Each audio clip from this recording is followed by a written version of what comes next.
Thanks, Emily. It's a great read. I urge anybody who hasn't seen this article yet to take a look. Obviously, our viewers know Steve Jobs was so passionately against Android, he was willing to say, go to thermonuclear war to destroy a, quote, stolen product. And for more insight on these patent wars and what they mean for the many companies involved, I'm joined by David Martin of MCAM, a company that is very much on top of what's happening in the world of patents. And David, take us inside the mind of Steve Jobs. Obviously, he felt very strongly that he had legitimate claims here, and yet there are those who say maybe that isn't the case with Apple. What can you tell us? Well, I think it's interesting to think, John, about the history of when Steve Jobs and mobile computing came back together. A lot of people forget that back in the early 80s, when John Sculley was looking around the world inside of the Apple ecosystem to try to find their way into mobility devices, he was looking to a number of people who actually came out of places like Xerox PARC and Wang and others, who actually had done a lot of work in mobile platforms that were never necessarily commercially successful. And I think Steve always had the belief that he had more substance than he actually had to work with. I think the belief was that there was a strong position where Apple, by its sheer weight and by its sheer heft, could actually muscle its way into having a strong position.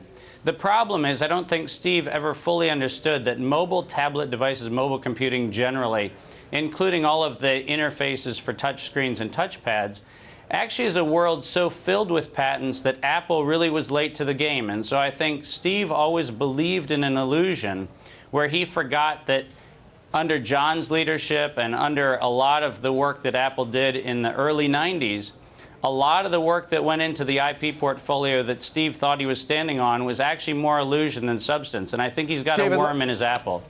Let me jump in for a second, because this is a very important point you're getting to. I mean, you crunch the numbers on patents all the time. There are what? There are more than 100,000 patents that sort of technically are in this area that sort of would oversee tablets? Is that basically what it is? Yeah, slightly over 103,000 in the U.S. alone.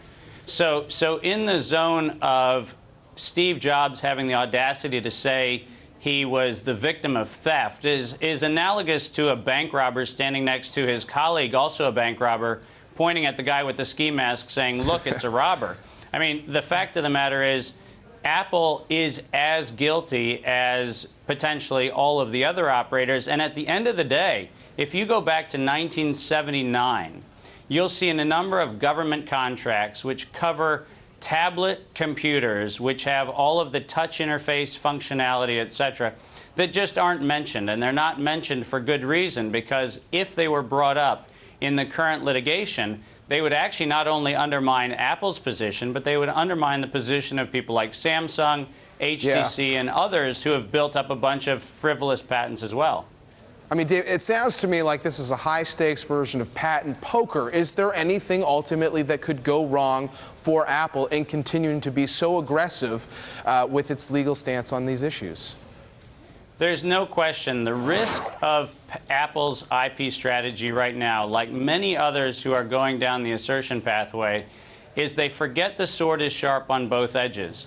They want to say that they are early in the game, but what they don't understand is that if a full re-examination, which is a recourse available to anybody, not only litigating parties, but actually third parties as well, if anybody decides to start eviscerating the validity argument behind the patent portfolios in question, what's going to happen is you're going to have a massive forest clearing operation where an awful lot of this frivolous patenting activity is going to be shown for what it is. And in Apple's case, that's a really slippery slope, because they do not have the robustness in their patent prosecution that they would need to really hold up under tight scrutiny.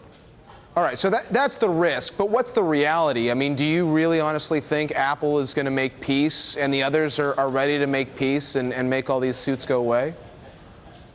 Well, you know, mutual assured destruction is an interesting psychological strategy, and what you have is, and oddly enough, if we think about the earlier interview about BlackBerry and its current woes, if you think about the argument that said that by settling with NTP, BlackBerry was going to own some sort of platform that was going to give it market dominance, look at how short the half-life of that is. The fact is that going down these pathways is a losing proposition. It undermines market value, and it looks like desperation, particularly when what you're throwing is a bunch of patents that really had no business being issued. But on the other side, I would imagine all of this is good for patent portfolios and the value of patent portfolios in any technology company that wants to go out and sell a patent portfolio right now. Is that not true? Except for the underlying fear that is growing in a number of people's awareness now. And I think the capital markets, banks that have very large senior secured lien positions, which hold liens on a lot of IP, I think a lot of people are starting to say, well, hold on a second. When these things get challenged, as you saw with the recent statements coming out of the Samsung-Apple case, when a judge starts questioning the actual validity of major components of patent portfolios, and when international jurisprudence starts saying these Apple patents probably aren't worth as much as Apple says they're worth, I think what you have is a growing concern that says maybe everybody's overpaying and overpricing these massive portfolios, which are largely defensive in nature and largely procured from a patent office that hasn't done much of its job. Fascinating stuff. David, thanks as always for joining us. David Martin of MCAM. Emily, back over to you. Thanks, John.